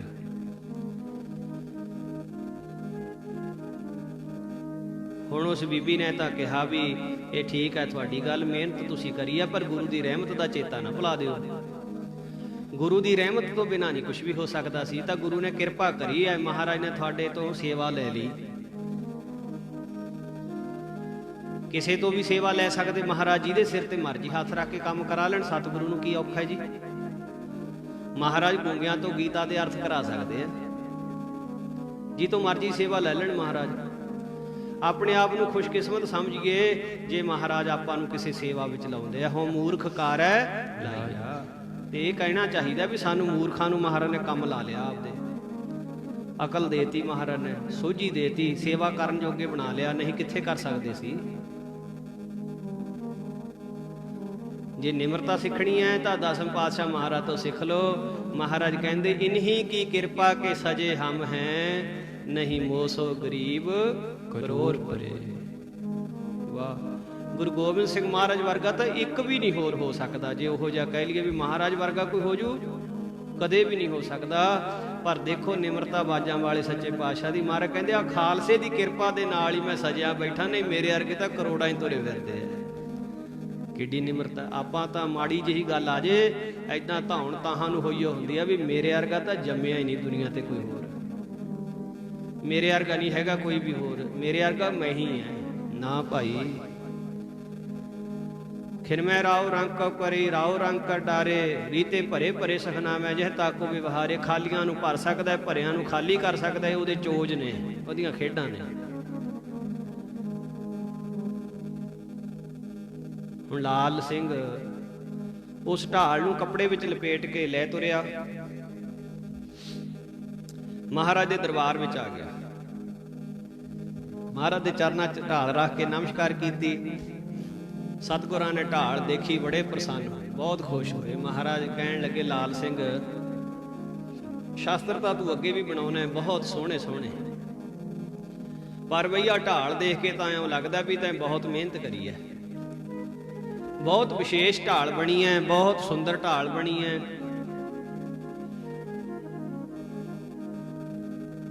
ਭਾਈ ਲਾਲ ਸਿੰਘ ਦੀ ਜਦੋਂ ਸਿਫਤ ਗੁਰੂ ਗੋਬਿੰਦ ਸਿੰਘ ਮਹਾਰਾਜ ਨੇ ਕੀਤੀ ਤਾਂ ਹੁਣ ਜਿਹੜਾ ਅੰਦਰ ਕਿਣਕਾ ਮਾਤਰ ਕੁਛ ਹਉਮੈ ਦਾ, ਹੰਕਾਰ ਦਾ ਆ ਚੁੱਕਾ ਸੀ, ਹੁਣ ਉਹਨੇ ਵੀ ਅੰਦਰੋਂ ਰੰਗ ਫੜਨਾ ਸ਼ੁਰੂ ਕਰ ਲਿਆ। ਢਾਲ ਦੀਆਂ ਲੱਗ ਪਿਆ ਸਿਫਤਾਂ ਕਰਨ। ਮਹਾਰਾਜ ਢਾਲ ਤਾਂ ਬਹੁਤ ਮਜ਼ਬੂਤ, ਮੈਂ ਬਹੁਤ ਮਿਹਨਤ। ਮਹਾਰਾਜ ਕਹਿੰਦੇ ਹਾਂ ਤੈਂ ਬਹੁਤ ਮਿਹਨਤ ਕਰੀ ਹੈ, ਸੱਚੀ ਗੱਲ ਹੈ। ਇਹੋ ਜਿਹੀ ਢਾਲ ਕੋਈ ਬਣਾ ਨਹੀਂ ਸਕਦਾ। ਮਹਾਰਾਜ ਕਹਿੰਦੇ ਠੀਕ ਹੈ ਭਾਈ, ਤੇਰੇ 'ਚ ਗੁਣ ਹੈ ਇਹ, ਤੇ ਇਹ ਗੁਣ ਤੈਨੂੰ ਇਹ ਮਿਲਿਆ ਹੋਇਆ, ਇਹ ਤੇਰੇ ਵਾਲੀ ਕਾਰੀਗਰੀ ਹੋਰ ਕਿਸੇ 'ਚ ਨਹੀਂ ਹੈ। ਇਹ ਠੀਕ ਹੈ ਗੱਲ, ਅਸੀਂ ਮੰਨਦੇ ਹਾਂ ਇਸ ਗੱਲ ਨੂੰ। ਹੋਰ ਗਾਹਾਂ ਤੇ ਗਾਹਾਂ ਕਹਿੰਦਾ ਇਹਦੇ ਵਿੱਚੋਂ ਤੀਰ ਨਹੀਂ ਲੰਘ ਸਕਦਾ, ਵਰਸ਼ੀ ਨਹੀਂ ਲੰਘ ਸਕਦੀ, ਤਲਵਾਰ ਇਹਦਾ ਕੁਝ ਨਹੀਂ ਵਿਗਾੜ ਸਕਦੀ। ਸਤਿਗੁਰੂ ਸੁਣੀ ਗਏ, ਸੁਣੀ ਗਏ। ਫਿਰ ਕਹਿੰਦਾ ਨਾ ਵੀ ਇਹਦੇ ਵਿੱਚੋਂ ਗੋਲੀ ਵੀ ਨਹੀਂ ਲੰਘ ਸਕਦੀ। ਮਹਾਰਾਜ ਕਹਿੰਦੇ ਫਿਰ ਗੋਲੀ ਲਗਾ ਕੇ ਦੇਖੀਏ, ਦੇਖੀਏ ਗੋਲੀ ਲਗਾ ਕੇ। ਲਾਲ ਸਿੰਘਾ ਮਿਹਨਤ ਤਾਂ ਕਰੀ ਹੈ, ਇਹਦੇ 'ਚ ਸ਼ੱਕ ਕੋਈ ਨਹੀਂ। ਢਾਲ ਬਹੁਤ ਸੁੰਦਰ ਬਣੀ ਹੈ, ਇਹਦੇ ਵਿੱਚ ਸ਼ੱਕ ਕੋਈ ਨਹੀਂ। ਪਰ ਜਿਹੜੀ ਤਾਂ ਇਹ ਗੱਲ ਕਹੀ ਹੈ ਵੀ ਗੋਲੀ ਵੀ ਨਹੀਂ ਲੰਘ ਸਕਦੀ, ਵੀ ਤੈਂ ਗੋਲੀ ਲਗਾ ਕੇ ਦੇਖੀ ਤਾਂ ਨਹੀਂ ਹੈ? ਕਹਿੰਦਾ ਨਾ ਜੀ, ਮੈਨੂੰ ਯਕੀਨ ਹੈ ਆਪਣੀ ਬਣੀ ਹੋਈ ਢਾਲ ਤੇ, ਮੈਂ ਮਿਹਨਤ ਕਰੀ ਹੈ, ਮੈਨੂੰ ਪਤਾ ਵੀ ਇਹਦੇ ਵਿੱਚੋਂ ਗੋਲੀ ਨਹੀਂ ਲੰਘਣੀ। ਮਹਾਰਾਜ ਕਹਿੰਦੇ ਚੰਗਾ ਫਿਰ ਇਦਾਂ ਕਰ, ਢਾਲ ਆਪਣੇ ਕੋਲ ਰੱਖ ਲੈ, ਕੱਲ ਨੂੰ ਲਿਆਈ, ਕੱਲ ਨੂੰ ਇਹਦੇ ਵਿੱਚ ਹੀ ਗੋਲੀ ਲਗਾ ਕੇ ਦੱਸਾਂਗੇ ਤੈਨੂੰ। ਗੁਰੂ ਨੂੰ ਤਾਂ ਮੱਥਾ ਟੇਕਣਾ ਸੀ, ਪਰ ਮੱਥਾ ਲਾ ਬੈਠਾ। ਆਖੋ ਸਤਨਾਮ ਸ੍ਰੀ ਵਾਹਿਗੁਰੂ। ਮੱਥਾ ਟੇਕਣਾ ਸੀ ਨਾ ਜੀ, ਮੱਥਾ ਲਾ ਬੈਠਾ। ਕਿੱਡੀ ਵੱਡੀ ਗਲਤੀ ਹੋ ਗਈ। ਸਤਿਗੁਰੂ ਦੇ ਅੱਗੇ ਆ ਕੇ ਕਦੇ ਆਪਣੀ ਚੰਗਿਆਈ ਆਪਣੇ ਮੂੰਹੋਂ ਬਿਲਕੁਲ ਨਹੀਂ। ਡਾਕਟਰਾਂ ਕੋਲੇ ਆਪਾਂ ਜਾਂਦੇ ਆ ਜਦੋਂ ਸਰੀਰ ਢਿੱਲਾ ਹੋ ਜੇ, ਡਾਕਟਰ ਨੂੰ ਕਦੇ ਸਾਡੇ ਵਿੱਚੋਂ ਕਿਸੇ ਨੇ ਜਾ ਕੇ ਆਪਣੀ ਤੰਦਰੁਸਤੀ ਦੱਸੀ ਹੈ? ਬਿਲਕੁਲ ਨਹੀਂ। ਆਪਣਾ ਦੁੱਖ ਦੱਸੀਦਾ, ਬਿਮਾਰੀ ਦੱਸੀਦੀ ਆਪਣੀ ਵੀ ਆਹ ਦੁੱਖ ਹੈ ਜੀ। ਡਾਕਟਰ ਨੂੰ ਤੰਦਰੁਸਤੀ ਦੱਸਣ ਥੋੜ੍ਹਾ ਜਾਈਦਾ।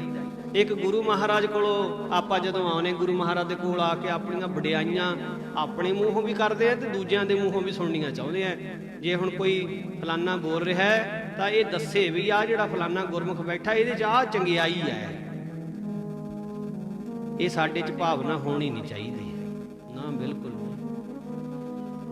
ਸਿਫਤ ਸੁਣੀਏ ਤੇ ਗੁਰੂ ਦੀ ਸੁਣੀਏ। ਜਿਹੜਾ ਆਪ ਦੀ ਸਿਫਤ ਗੁਰੂ ਦਰਬਾਰ ਦੇ ਵਿੱਚ ਆ ਕੇ ਸੁਣਨੀ ਚਾਹੁੰਦਾ, ਉਹ ਆਪਣੀ ਹਉਮੈ ਨੂੰ ਪੱਠੇ ਪਾ ਰਿਹਾ ਹੈ, ਹੰਕਾਰ ਨੂੰ ਪੱਠੇ ਪਾ ਰਿਹਾ ਹੈ। ਤੇ ਉਹਦਾ ਹਾਲ ਤਾਂ ਇਉਂ ਹੈ। ਗੌੜੀ ਰਾਗ ਦੇ ਵਿੱਚ ਬਚਨ ਆਉਂਦਾ, ਕਹਿੰਦੇ ਹਰੀ ਅੰਗੂਰੀ ਗਧਾ ਚਰੈ, ਨਿਤ ਉਠ ਹਾਸੈ ਹੀ ਕੈ ਮਰੈ। ਪੁੰਨ ਰੂਪੀ ਫਸਲ ਉਗਦੀ ਹੈ, ਹੰਕਾਰ ਰੂਪੀ ਗਧਾ ਚੁਗ ਜਾਂਦਾ ਆ ਕੇ। ਆਖੋ ਸਤਨਾਮ।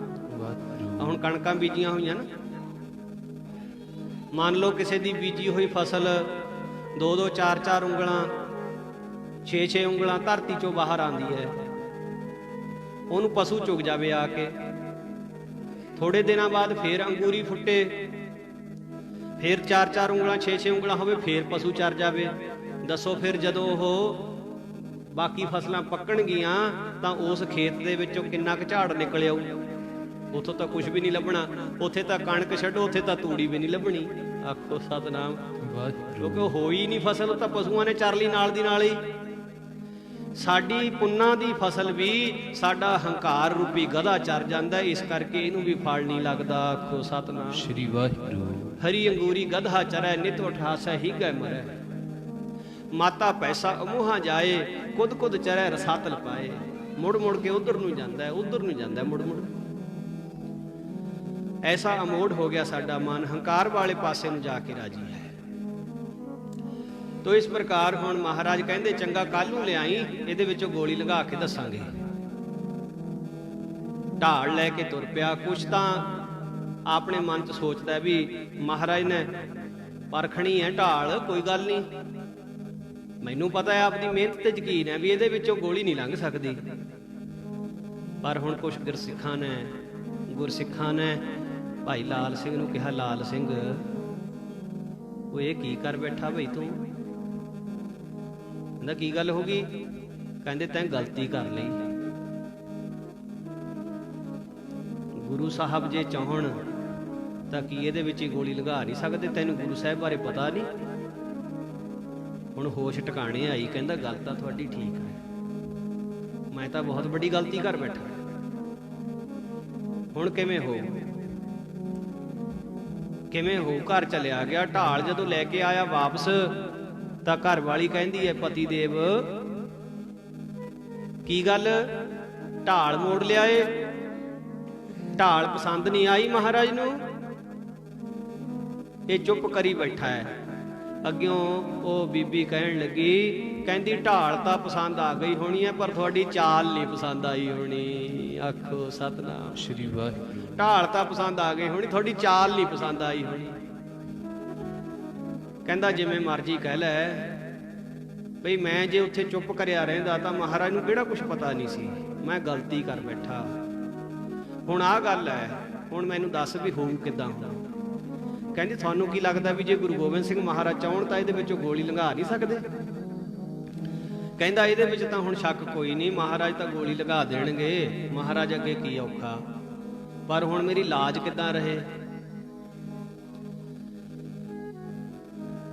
ਕਹਿੰਦੀ ਮੈਂ ਮਹਾਰਾਜ ਦੇ ਪਾਸੋਂ ਇੱਕ ਬਚਨ ਸੁਣਿਆ ਹੋਇਆ ਹੈ,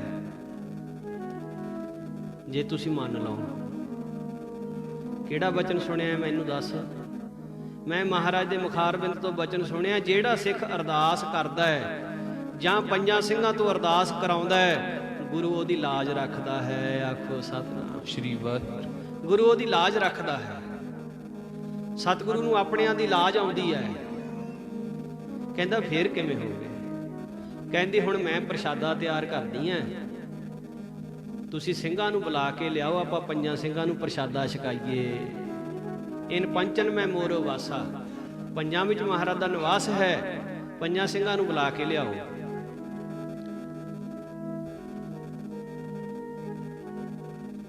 ਚਲਿਆ ਗਿਆ ਜੀ। ਬੀਬੀ ਨੇ ਜਦ ਤੱਕ ਪ੍ਰਸ਼ਾਦਾ ਤਿਆਰ ਕਰ ਲਿਆ, ਸਿੰਘਾਂ ਨੂੰ ਬੁਲਾ ਲਿਆ। ਜੀਵਨ ਵਾਲੇ ਸਿੰਘ ਬੜੇ ਪ੍ਰੇਮ ਦੇ ਨਾਲ ਇਹਨਾਂ ਨੇ ਪ੍ਰਸ਼ਾਦਾ ਛਕਾਇਆ, ਸੇਵਾ ਕੀਤੀ।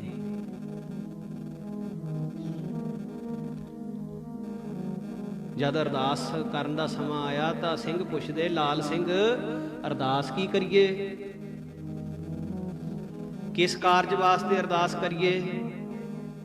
ਬਹੁਤ ਅਦਬ ਦੇ ਨਾਲ, ਨਿਮਰਤਾ ਦੇ ਨਾਲ, ਪਿਆਰ ਦੇ ਨਾਲ ਲਾਲ ਸਿੰਘ ਹੱਥ ਜੋੜ ਕੇ ਨੇਤਰਾਂ 'ਚ ਪਾਣੀ ਭਰਿਆ ਹੋਇਆ ਕਹਿੰਦਾ, ਗੁਰੂ ਕੇ ਪਿਆਰਿਓ ਬਸ ਇੰਨੀ ਕੁ ਅਰਦਾਸ ਕਰ ਦਿਓ ਬਈ ਆਪਣੇ ਸਿੱਖ ਦੀ ਦਾਤਾ ਲਾਜ ਰੱਖ ਲਈ।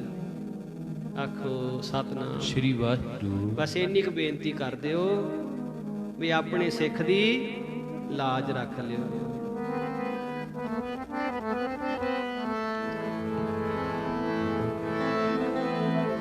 ਜੀ ਤੇਰੇ ਨਾਮ ਦਾ ਭਰੋਸਾ ਭਾਰੀ, ਲਾਜ ਰੱਖੀ ਆਪਣੇ ਨਾਮ ਦੀ।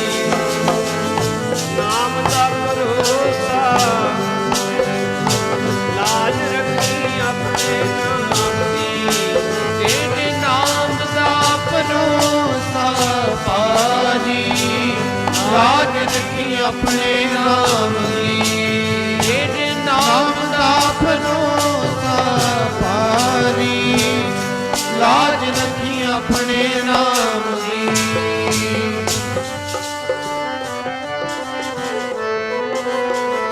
ਲਾਜ ਰੱਖੀ ਆਪਣੇ ਨਾਮ ਦੀ, ਭਰੋਸਾ ਭਾਰੀ, ਲਾਜ ਰੱਖੀ ਆਪਣੇ ਨਾਮ ਦੀ। ਤੇਰੇ ਆਸਰੇ ਮੇਰਾ ਬੇੜਾ ਜੀ ਗਰੀਬ ਦਾ, ਤੇਰੇ ਆਸਰੇ ਮੇਰਾ ਬੇੜਾ ਜੀ ਗਰੀਬ ਦਾ, ਤੇਰੇ ਆਸਰੇ ਮੇਰਾ ਬੇੜਾ ਜੀ ਗਰੀਬ ਦਾ, ਤੇਰੇ ਆਸਰੇ ਮੇਰਾ ਬੇੜਾ ਜੀ ਗਰੀਬ ਦਾ, ਤੇਰੇ ਆਸਰੇ ਮੇਰਾ, ਤੇਰੇ ਆਸਰੇ ਮੇਰਾ ਬੇੜਾ ਜੀ ਗਰੀਬ ਦਾ, ਬੇੜਾ ਜੀ ਗਰੀਬ ਦਾ, ਬੇੜਾ ਜੀ, ਬੇੜਾ ਜੀ ਗਰੀਬ ਦਾ, ਬੇੜਾ ਜੀ ਗਰੀਬ ਦਾ, ਬੇੜਾ ਜੀ ਗਰੀਬ ਦਾ, ਬੇੜਾ ਜੀ ਗਰੀਬ ਦਾ, ਬੇੜਾ ਜੀ ਗਰੀਬ ਦਾ, ਬੇੜਾ ਜੀ ਗਰੀਬ ਦਾ, ਬੇੜਾ ਜੀ ਗਰੀਬ ਦਾ, ਬੇੜਾ ਜੀ,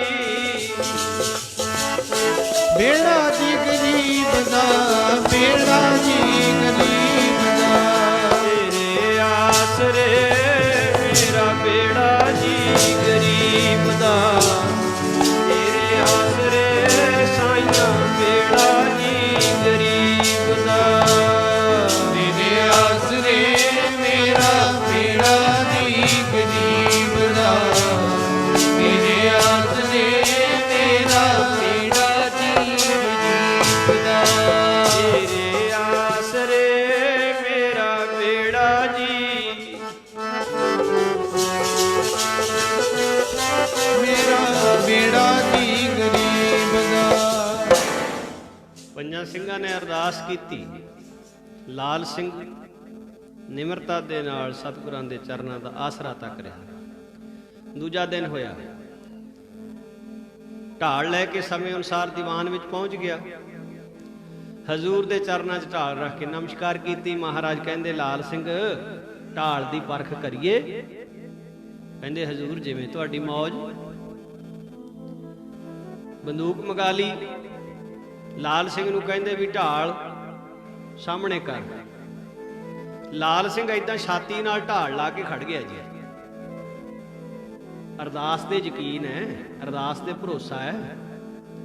ਮਹਾਰਾਜ ਕਹਿੰਦੇ ਢਾਲ ਰੱਖ ਦੇ ਇੱਕ ਪਾਸੇ, ਵਿੱਚੀ ਗੋਲੀ ਲੰਘ ਜੂ, ਤੇਰੇ ਵੱਜੂ ਗੋਲੀ।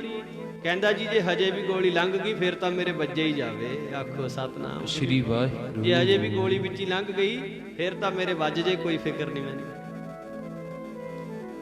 ਢਾਲ ਫੜ ਕੇ ਖੜਾ ਹੈ ਤੇ ਨਾਲੇ ਅੰਦਰੋਂ ਅੰਦਰ ਹੀ ਅਰਦਾਸ ਕਰੀ ਜਾਂਦਾ, ਦਾਤਾ ਲਾਜ ਰੱਖ ਲਈ,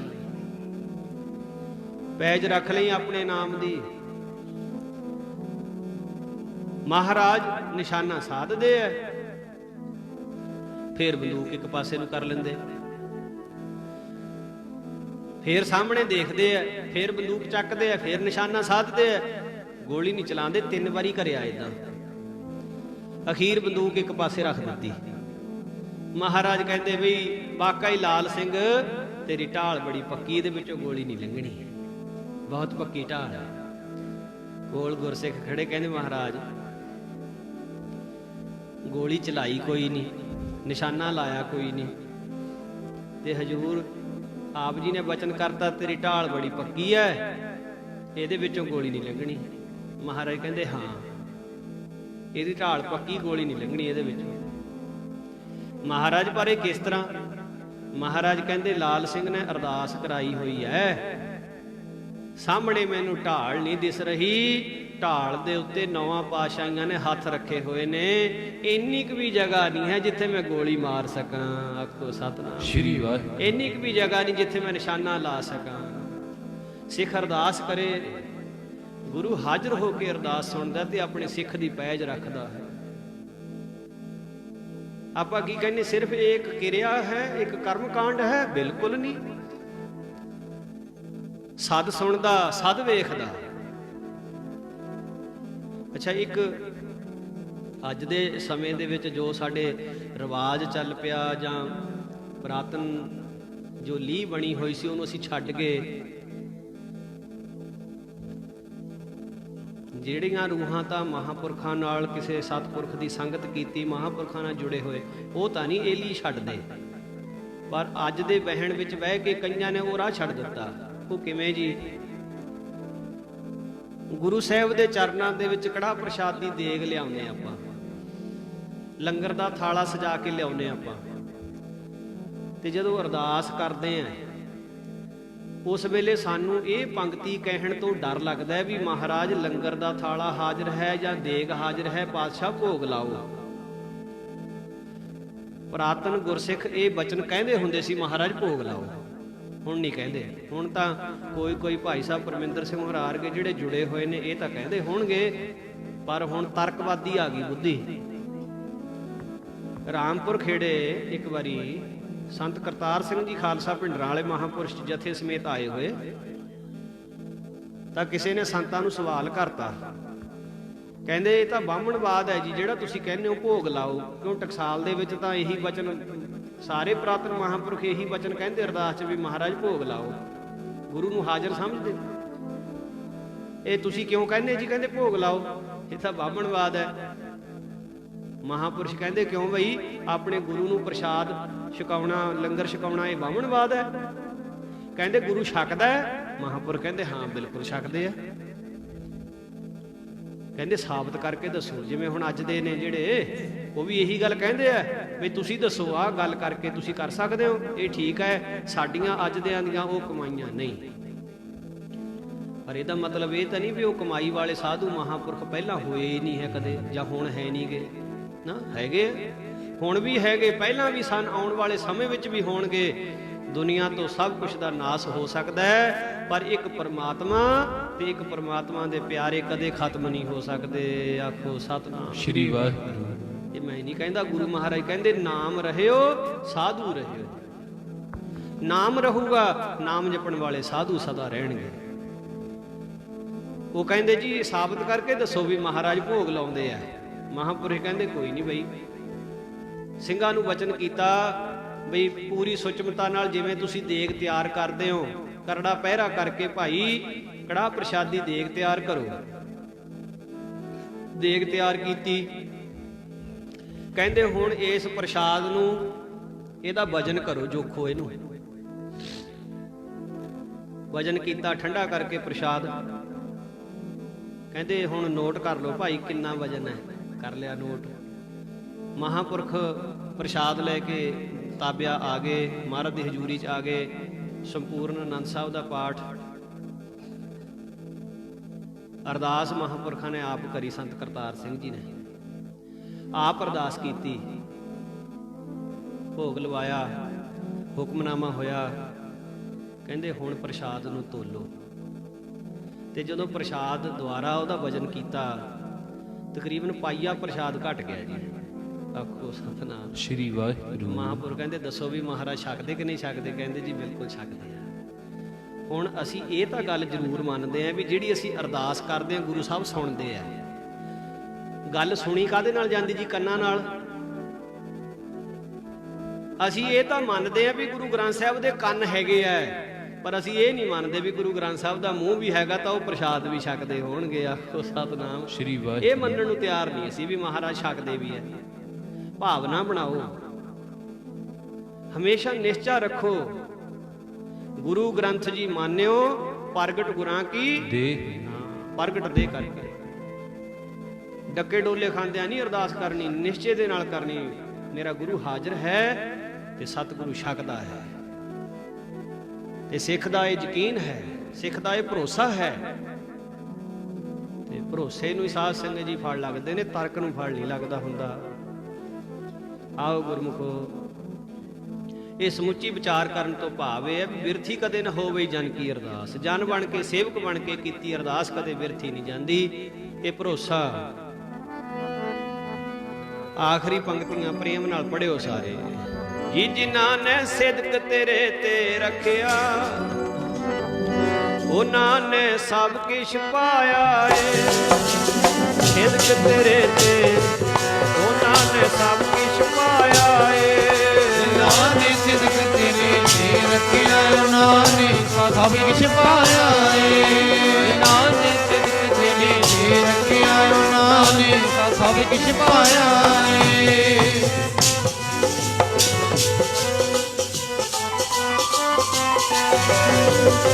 ਸਿਦਕ ਤੇਰੇ ਤੇ ਰੱਖਿਆ, ਉਹਨਾਂ ਨੇ ਸਭ ਕਿਛ ਪਾਇਆ ਏ। ਉਹ ਤਾਂ ਗਏ ਜਹਾਨੋਂ ਖਾਲੀ, ਜਿਨ੍ਹਾਂ ਨੂੰ ਸਿਦਕ ਨ ਆਇਆ ਏ। ਉਹ ਤਾਂ ਗਏ ਜਹਾਨੋਂ ਖਾਲੀ, ਜਿਨ੍ਹਾਂ ਨੂੰ ਸਿਦਕ ਨ ਆਇਆ ਏ। ਉਹ ਤਾਂ ਗਏ ਜਹਾਨੋਂ ਖਾਲੀ, ਜਿਨ੍ਹਾਂ ਨੂੰ ਸਿਦਕ ਨ ਆਇਆ ਏ। ਉਹ ਤਾਂ ਗਏ ਜਹਾਨੋਂ ਖਾਲੀ, ਜਿਨ੍ਹਾਂ ਨੂੰ ਸਿਦਕ ਨ ਆਇਆ ਏ।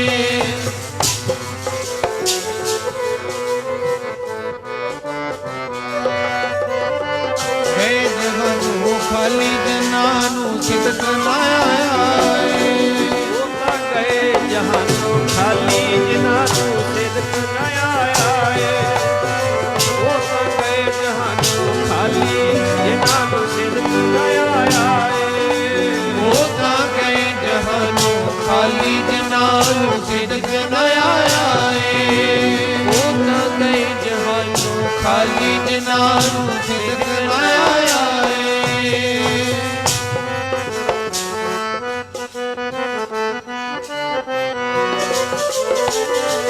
ਜਹਾਨੋਂ ਖਾਲੀ, ਜਿਨ੍ਹਾਂ ਨੂੰ ਸਿਦਕ ਨ ਆਇਆ ਏ। ਜਿਨ੍ਹਾਂ ਨੇ ਸਿਦਕ ਤੇਰੇ ਤੇ ਰੱਖਿਆ, ਉਹਨਾਂ ਨੇ ਸਭ ਕਿਛ ਪਾਇਆ ਏ। ਸਿਦਕ ਤੇਰੇ ਤੇ ਉਹਨਾਂ ਨੇ ਸਭ ਕਿਛ ਪਾਇਆ ਏ। ਜਿਨ੍ਹਾਂ ਨੇ ਸਿਦਕ ਤੇਰੇ ਤੇ ਰੱਖਿਆ, ਉਹਨਾਂ ਨੇ ਸਭ ਕਿਛ ਪਾਇਆ ਏ। ਜਿਨ੍ਹਾਂ ਨੇ ਸਿਦਕ ਤੇਰੇ ਤੇ ਰੱਖਿਆ, ਉਹਨਾਂ ਨੇ ਸਭ ਕਿਛ ਪਾਇਆ ਏ। ਜਿਨ੍ਹਾਂ ਨੇ ਸਿਦਕ ਤੇਰੇ ਤੇ ਰੱਖਿਆ,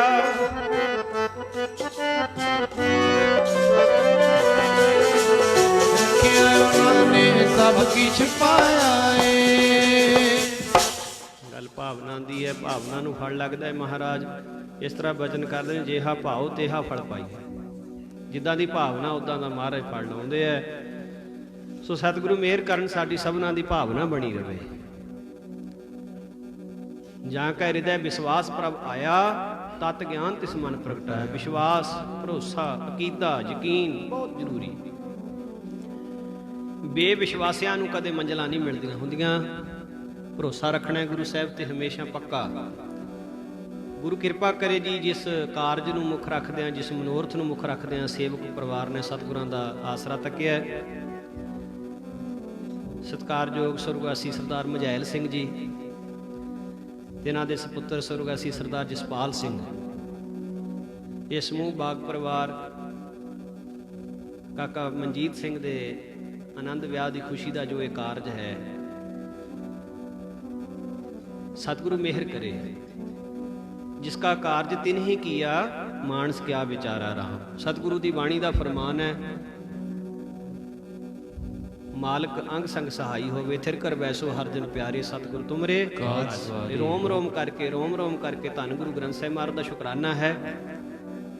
ਧੰਨਵਾਦ ਹੈ ਆਪ ਸਮੂਹ ਰੱਬ ਵਰਗੀਆਂ ਸੰਗਤਾਂ ਦਾ, ਬੜੇ ਪਿਆਰ ਦੇ ਨਾਲ ਤੁਸੀਂ ਬੈਠ ਕੇ ਹਰੀ ਜਸ ਸਰਵਣ ਕੀਤਾ ਹੈ। ਸੇਵਕ ਪਰਿਵਾਰ ਦਾ ਧੰਨਵਾਦ ਹੈ, ਪਿਆਰ ਦੇ ਨਾਲ ਹਾਜ਼ਰੀ ਭਰਨ ਦਾ ਹੁਕਮ ਲਾਇਆ ਸੰਗਤ ਲਈ। ਸਤਿਗੁਰੂ ਸੱਚੇ ਪਾਤਸ਼ਾਹ ਹਾਜ਼ਰੀਆਂ ਪ੍ਰਵਾਨ ਕਰਨ, ਸੰਗਤ ਦੀ ਚਰਨ ਧੂੜ ਸਾਨੂੰ ਸਦਾ ਮਿਲਦੀ ਰਹੇ। ਧੰਨਵਾਦ ਹੈ ਜੀ ਸਤਿਕਾਰਯੋਗ ਬਾਬਾ ਜੀ ਪਰਮਿੰਦਰ ਸਿੰਘ ਹੋਣੀ, ਬੜਾ ਪਿਆਰ ਬੜਾ ਸਤਿਕਾਰ ਦਿੰਦੇ ਆ। ਗੁਰੂ ਘਰ ਦੇ ਰੰਗੇ ਹੋਏ ਕੀਰਤਨੀਏ ਨੇ। ਕੋਈ ਗਾਵੇ ਰਾਗੀ ਨਾਦੀ ਬੇਦੀ ਬਹੁ ਭਾਂਤ ਕਰ। ਰਾਗ ਨਾਦ ਅਨੇਕ ਤਰ੍ਹਾਂ ਨਾਲ ਇਹ ਗੱਲ ਸਾਧ ਸੰਗਤ ਜੀ, ਪਰ ਜੇ ਕਿਤੇ ਭਾਵਨਾ ਦੇ ਨਾਲ ਮਹਾਰਾਜ ਦਾ ਕੀਰਤਨ ਕਰਨ ਦੀ ਜਾਚ ਆ ਜਾਏ ਤੇ ਗੁਰਮੁਖ ਪਿਆਰੇ ਭਾਵਨਾ ਸਹਿਤ, ਪਿਆਰ ਸਹਿਤ ਗੁਰੂ ਦੇ ਚਰਨਾਂ ਦੇ ਵਿੱਚ ਬੈਠ ਕੇ ਕੀਰਤਨ ਕਰਨ ਵਾਲੇ ਨੇ। ਮਹਾਰਾਜ ਇਹਨਾਂ ਦੀ ਭਾਵਨਾ, ਇਹਨਾਂ ਦਾ ਪਿਆਰ ਇਸੇ ਤਰ੍ਹਾਂ ਬਣਾਈ ਰੱਖਣ ਤੇ ਸਦਾ ਹੀ ਮਹਾਰਾਜ ਦੇ ਘਰ ਦਾ ਜਸ ਕਰਦੇ ਰਹਿਣ। ਸਾਡੀ ਇਹੋ ਹੀ ਬੇਨਤੀ ਮਹਾਰਾਜ ਦੇ ਚਰਨਾਂ 'ਚ। ਅਖੀਰ ਦੇ ਵਿੱਚ ਸਾਰੀ ਸੰਗਤ ਦਾ ਧੰਨਵਾਦ ਕਰਦੇ ਹੋਏ, ਸਤਿਗੁਰੂ ਗੁਰੂ ਗ੍ਰੰਥ ਸਾਹਿਬ ਮਹਾਰਾਜ ਦਾ ਸ਼ੁਕਰਾਨਾ ਕਰਦੇ ਹੋਏ ਆਪ ਜੀ ਤੋਂ ਖਿਮਾ ਦੇ ਜਾਚਕ ਹਾਂ ਜੀ। ਹੁਣ ਆਨੰਦ ਸਾਹਿਬ ਦਾ ਪਾਠ ਕਰੀਏ ਤੇ ਫਿਰ ਅਰਦਾਸ ਬੇਨਤੀ। ਅਗਲਾ ਪ੍ਰੋਗਰਾਮ ਆਪ ਜੀ ਨੇ ਗੁਰਮੁਖਾਂ ਦੇ ਪਾਸੋਂ, ਬਾਬਾ ਜੀ ਦੇ ਪਾਸੋਂ ਸਰਵਣ ਕਰਨਾ ਜੀ। ਦਾਸਰਿਆਂ ਦੀਆਂ ਹੋਈਆਂ ਬੇਅੰਤ ਭੁੱਲਾਂ ਨਾ ਚਿਤਾਰਨੀਆਂ। ਜੋ ਕੁਝ ਗੁਰਮਤਿ ਦੇ ਦਾਇਰੇ ਵਿੱਚ ਰਹਿ ਕੇ ਬੋਲਿਆ ਉਹ ਪ੍ਰਵਾਨ ਕਰ ਲਿਓ। ਜੋ ਗੁਰਮਤਿ ਦੇ ਦਾਇਰੇ ਤੋਂ ਬਾਹਰ ਜਾ ਕੇ ਕੋਈ ਅੱਖਰ ਕਹਿ ਗਿਆ ਉਹ ਸਾਡੀ ਮੂਰਖਤਾ ਜਾਣ ਕੇ ਬਖਸ਼ ਲਿਓ। ਤੇ ਅਰਦਾਸ ਕਰਿਓ ਸੱਚੇ ਪਾਤਸ਼ਾਹ ਅੱਗੇ ਨੂੰ ਸੋਝੀ ਬਖਸ਼ ਦੇਣ। ਮਹਾਂਪੁਰਖਾਂ ਦੀ, ਸਤਿਪੁਰਸ਼ਾਂ ਦੀ ਚਰਨ ਧੂੜੀ, ਸੰਗਤਾਂ ਦੀ ਚਰਨ ਧੂੜੀ ਸਦਾ ਮਿਲਦੀ ਰਵੇ, ਇਹੋ ਹੀ ਸਾਡੀ ਅਰਦਾਸ ਹੈ। ਉਹ ਕਿਰਪਾਲ ਸੁਆਮੀ ਮੇਰੇ ਸੰਤਾਂ ਸੰਗ ਵਿਹਾਵੈ, ਤੁਦੋਂ ਭੁੱਲੇ ਸੇ ਜਮ ਜਮ ਮਰਦੇ, ਤਿਨ ਕਦੇ ਨਾ ਚੁੱਕਣ ਹਾਵੈ। ਮਹਾਰਾਜ ਮਿਹਰ ਕਰੇ ਸਦਾ ਸੰਗਤ ਦੀ ਚਰਨ ਧੂੜ ਮਿਲਦੀ ਰਵੇ ਜੀ। ਆਓ ਆਨੰਦ ਸਾਹਿਬ ਦੇ ਵਿੱਚ ਸਾਰੇ ਬੋਲੋ। ਰਾਮ ਕਲੀ ਮਹੱਲਾ ਤੀਜਾ, ਆਨੰਦ ਏਕ ਓੰਕਾਰ ਸਤਿਗੁਰ ਪ੍ਰਸਾਦਿ। ਆਨੰਦ ਪਿਆ ਮੇਰੀ ਮਾਏ, ਸਤਿਗੁਰੂ ਮੈਂ ਪਾਇਆ। ਸਤਿਗੁਰ ਦਾ ਪਾਇਆ ਸਹਿਜ ਸੀਤੀ ਮਨ ਵਜੀਆਂ ਵਾਦਾਂ। ਤਨ ਪਰਵਾਨ ਪਰੀਆਂ ਸ਼ਬਦ ਗਾਵਣਿਆਈਆਂ। ਗਾਵੋ ਹਰੀ ਕੇਰਾ ਮਨ ਜਿਨੀ ਵਸਾਇਆ। ਕਹਿ ਨਾਨਕ ਆਨੰਦ ਹੋਆ ਸਤਿਗੁਰੂ ਮੈਂ ਪਾਇਆ। ਏ ਮਨ ਮੇਰਿਆ ਤੂੰ ਸਦਾ ਰਹੋ ਹਰਿ ਨਾਮੀ। ਮਨ ਮੇਰੇ ਦੁਖ ਸਭ ਉਤਾਰਨਾ। ਕੀ ਕਰੋ ਕਰੇ ਤੇਰਾ ਕਾਜ ਸਭ ਸਵਾਰਨਾ। ਤੂੰ ਕਿਉ ਮਨੋ ਵਿਸਾਰੇ। ਨਾਨਕ ਮਨ ਮੇਰੇ ਸਦਾ ਰਹੋ ਹਰਿ ਨਾਮੇ। ਆਤੇ ਸਾਹਿਬਾ ਕਿਆ ਨਹੀਂ ਕਰਦੀ ਰੇ। ਤੇਰੇ ਸਭ ਕਿਛ ਗਏ ਜਿਸਤੇ ਕੇ ਤੂੰ ਪਾਵੇ।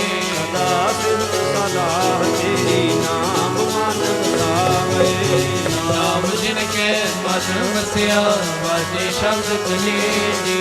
ਹੈ ਨਾਨਕ ਸਤਿ ਸਾਈ ਕਿਆ ਨਹੀਂ ਕਰਦੀ ਹੈ। ਆਇਆ ਨਾਮ ਮੇਰਾ ਆਧਾਰੂ। ਸਚ ਨਾਮ ਆਧਾਰ ਮੇਰਾ। ਦੁੱਖਾਂ ਸਭ ਗਵਾਈਆਂ। ਸ਼ਾਂਤ ਸੁਖ ਮਨ ਆਏ ਵਸਿਆ ਜਿਨੇ ਇੱਛਾ ਸਭ ਬੁਝਾਈਆਂ। ਆਲਾ ਕੁਰਬਾਨ ਕੀਤਾ ਗੁਰ ਮਿਟੋ ਜਿਸਦੀਆਂ ਇਹ ਵਡਿਆਈਆਂ।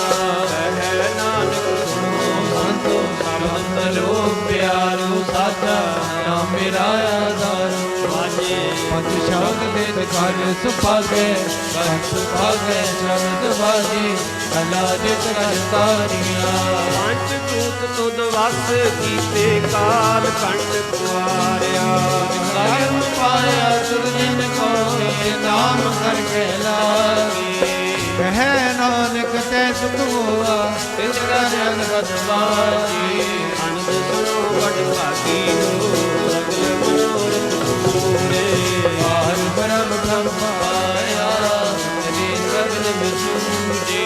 ਮੁਖ ਰੋਗ ਸੰਸਾਰ ਵੀ ਉਤਰੇ ਸੁਣੀ ਸੱਚੀ ਬਾਣੀ। ਕੰਤ ਸਾਜਨ ਭਏ ਸਰਦੇ ਪੂਰੇ ਗੁਰ ਤੇ ਜਾਣੀ।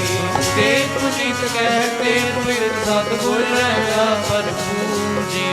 ਅੰਤ ਨਾਨਕ ਗੁਰ ਚਰਨ ਲਾਗੇ ਬਾਜੇ ਅਨਹਦ ਪੂਰੇ ਸਲੋ। ਗੁਰੂ ਬਾਣੀ ਪਿਤਾ ਮਾਤਾ ਧਰਤ ਮਹਤ। ਦੇਵਤ ਰਾਗ ਦਾਈ ਦਾਇਆ ਹਿਲੇ ਸਗਲ ਜਗਤ। ਵਾਜੇ ਤਰਕ ਹਜ਼ੂਰ। ਕਰਮੀ ਆਖੋ ਆਪਣੀ ਕੇ ਨੇੜੇ ਕੇ ਦੂਰ। ਜਿਨੀ ਨਾਮ ਤੇ ਆਇਆ ਕਹੇ ਮਸਕਤ ਕਾਲ। ਨਾਨਕ ਤੇ ਮੁਖੀ ਉਜਲੇ ਕੀਤੀ ਸੁਖੀ ਨਾਲ। ਜਿਨੀ ਨਾਮ ਤੇ ਆਇਆ ਗਏ ਮਸਕਤ ਕਾਲ। ਨਾਨਕ ਤੇ ਮੁਖ ਉਜਲੇ ਕੀਤੀ ਛੁਟੀ।